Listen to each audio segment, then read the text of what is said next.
Mais pourquoi le Seigneur lui apporte cette double grâce?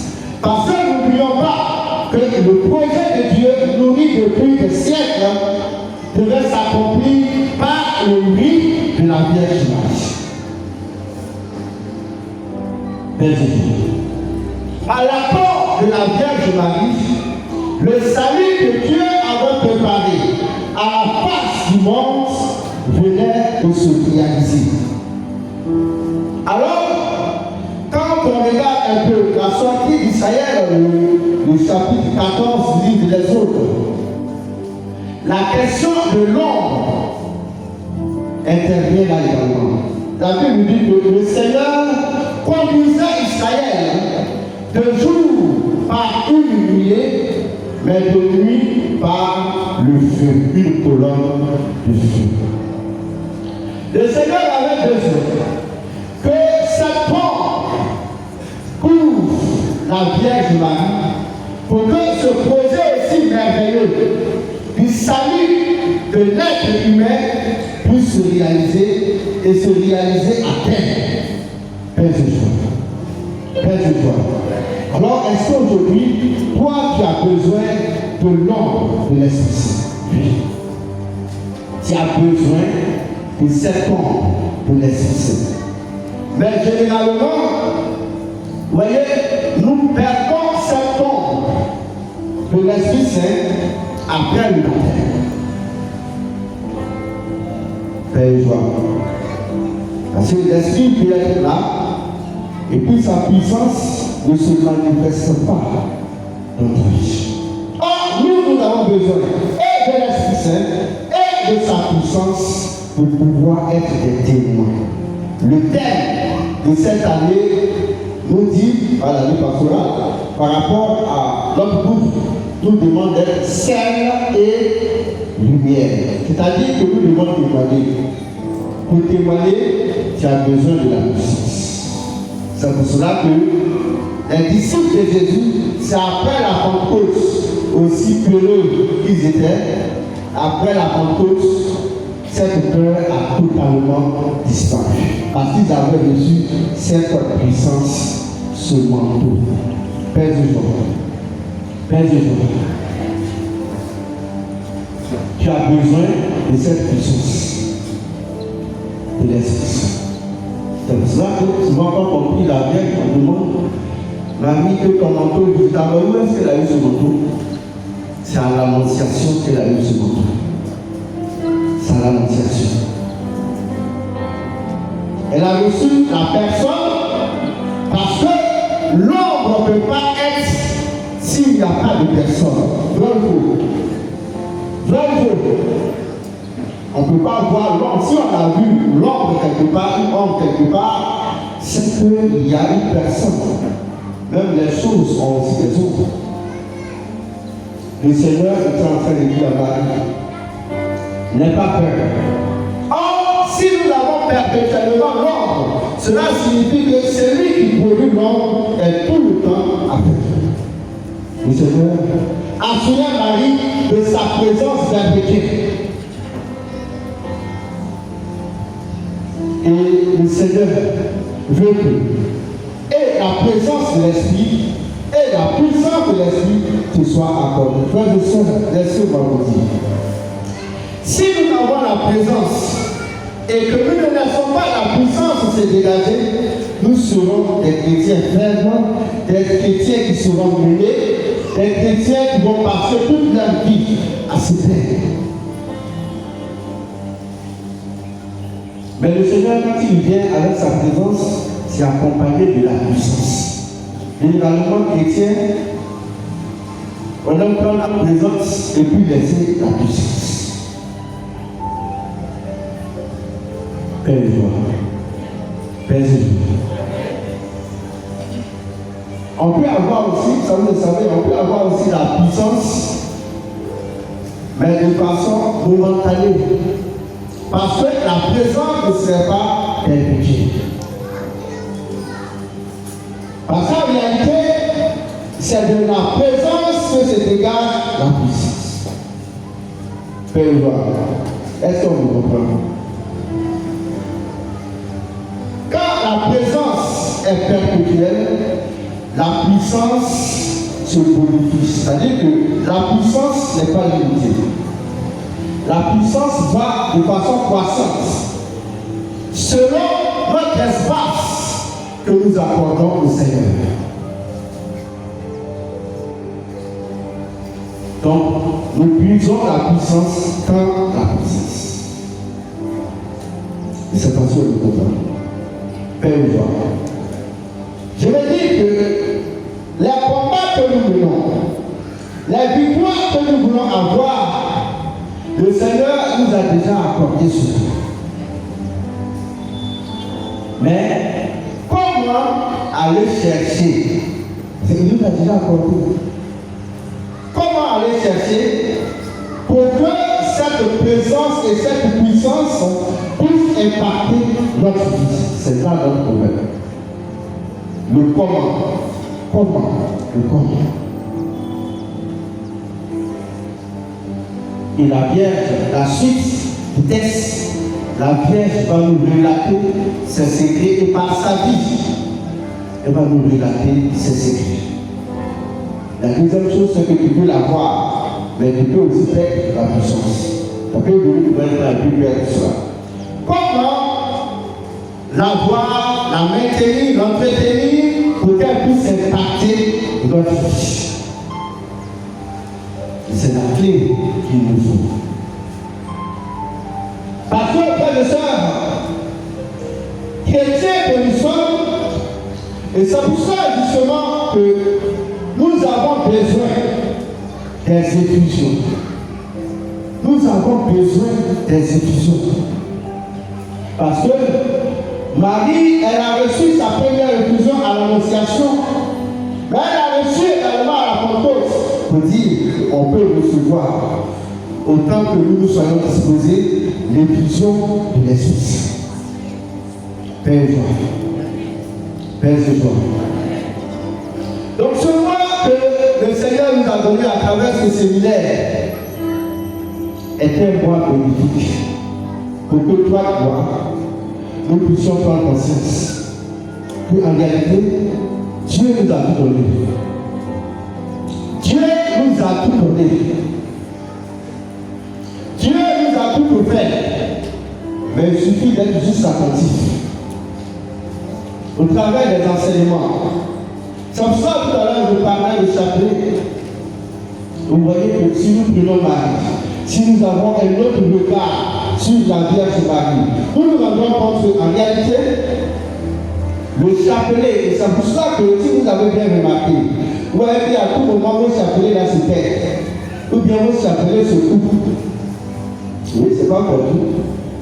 Quand tu remarques ces moments, c'est que tu es dans un temps de combat spirituel, ne dors plus, oublie le sommeil. Oui. Parce que le diable prenait la puissance que Dieu a conférée à Marie. Quand tu la perds dans tes combats, quand tu la perds dans tes difficultés, elle vient et elle est une terreur. Elle est une terreur. Elle est une terreur pour le monde des ténèbres. Nous étions à une évangélisation à l'intérieur. Et avant même que la prière ne commence, vous savez, c'est pour ça que je dis très souvent aux frères et sœurs que chaque instant du temps de prière est important. Chaque instant du temps de prière est important. Il n'y a pas un temps spécial où Dieu va venir bénir. Non. Chacun reçoit de façon diverse la grâce de Dieu. Il y en a de notre assemblée déjà, il y en a qui l'ont reçu depuis le chapelet.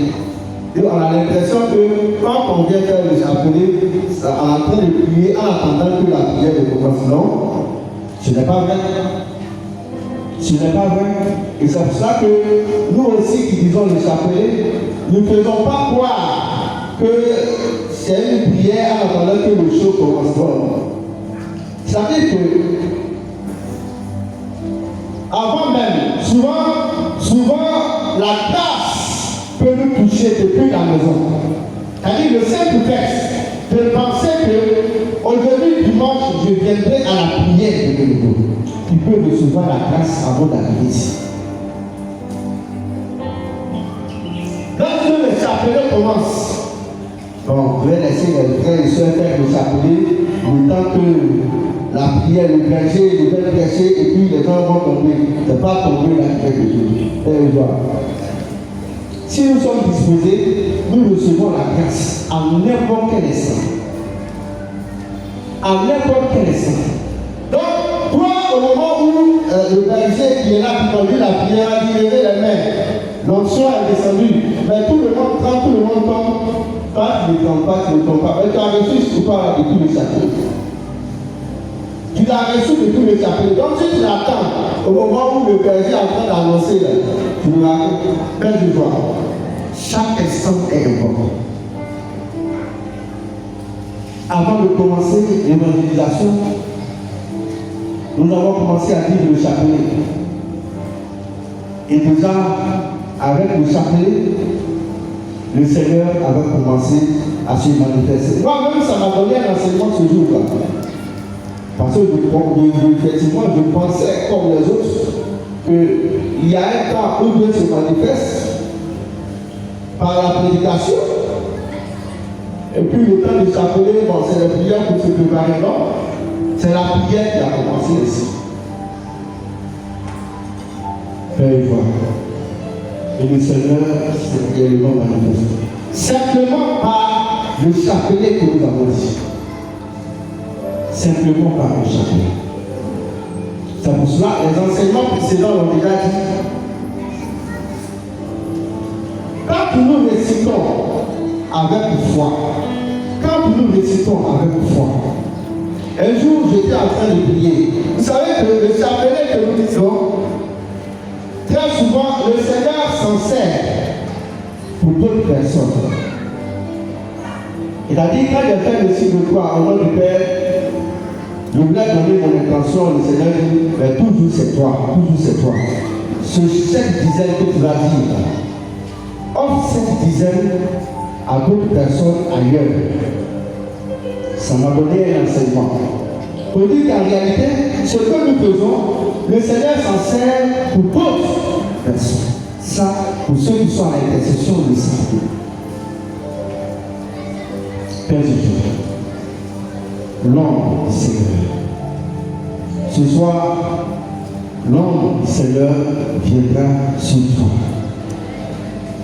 L'ombre du Seigneur viendra sur toi.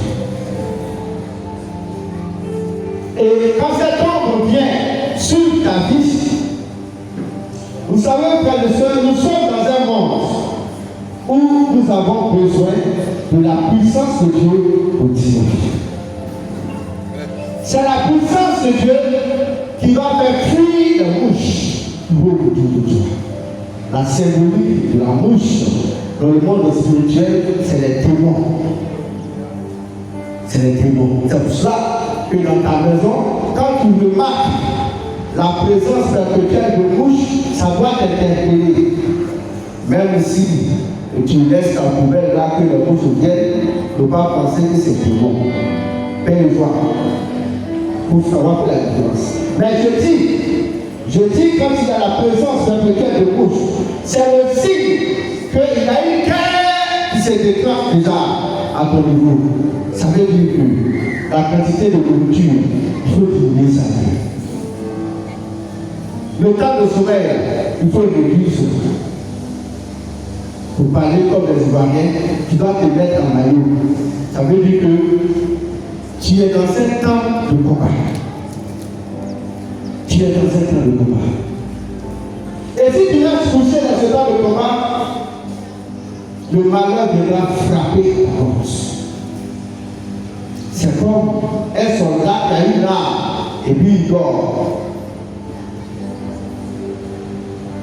Tu as besoin de ce manteau aujourd'hui. Tu as besoin de ce manteau aujourd'hui. Tu as besoin de ce manteau. Non pas seulement pour toi, mais pour tous ceux pour tous ceux qui sont avec toi, qui sont dans ton sillage. Je vous dis le nom du Seigneur, je vous dis la vérité, pendant que je suis en train de prêcher, vous allez voir qu'il a commencé déjà à se manifester au milieu de nous. Vous savez, rarement, lorsque je parle de la Vierge Marie, pendant la prédication, déjà les signes commencent. Le Seigneur est en train de visiter une sœur de ce côté gauche.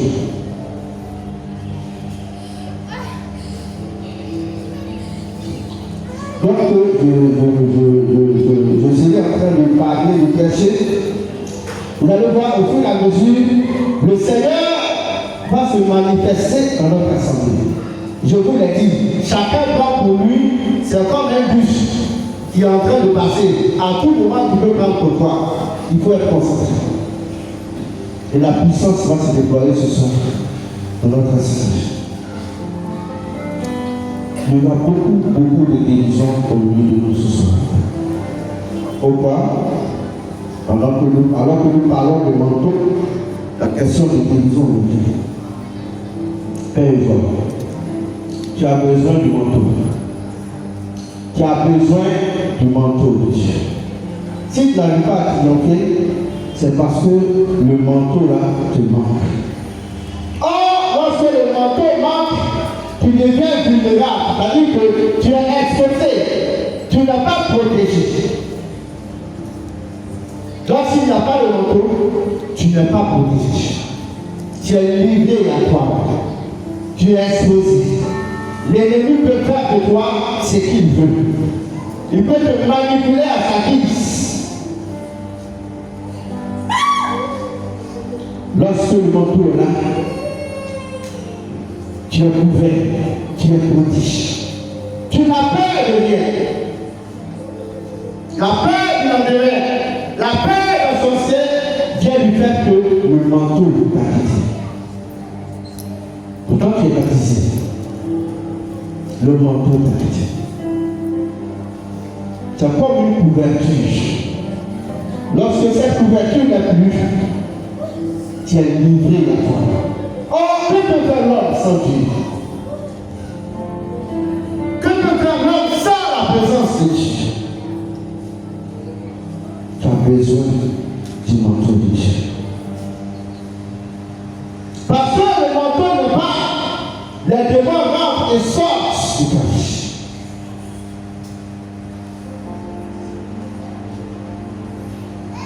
Parce que le manteau est absent, ta maison est devenue la cible des démons.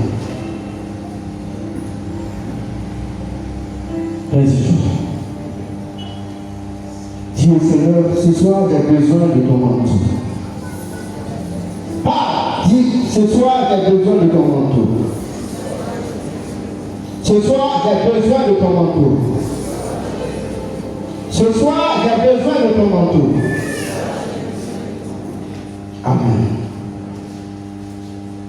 Alors la Vierge accomplie par la suite, quand elle a été rassurée de ce manteau, qu'est-ce qu'elle a dit par la suite? C'est une prière des sorties.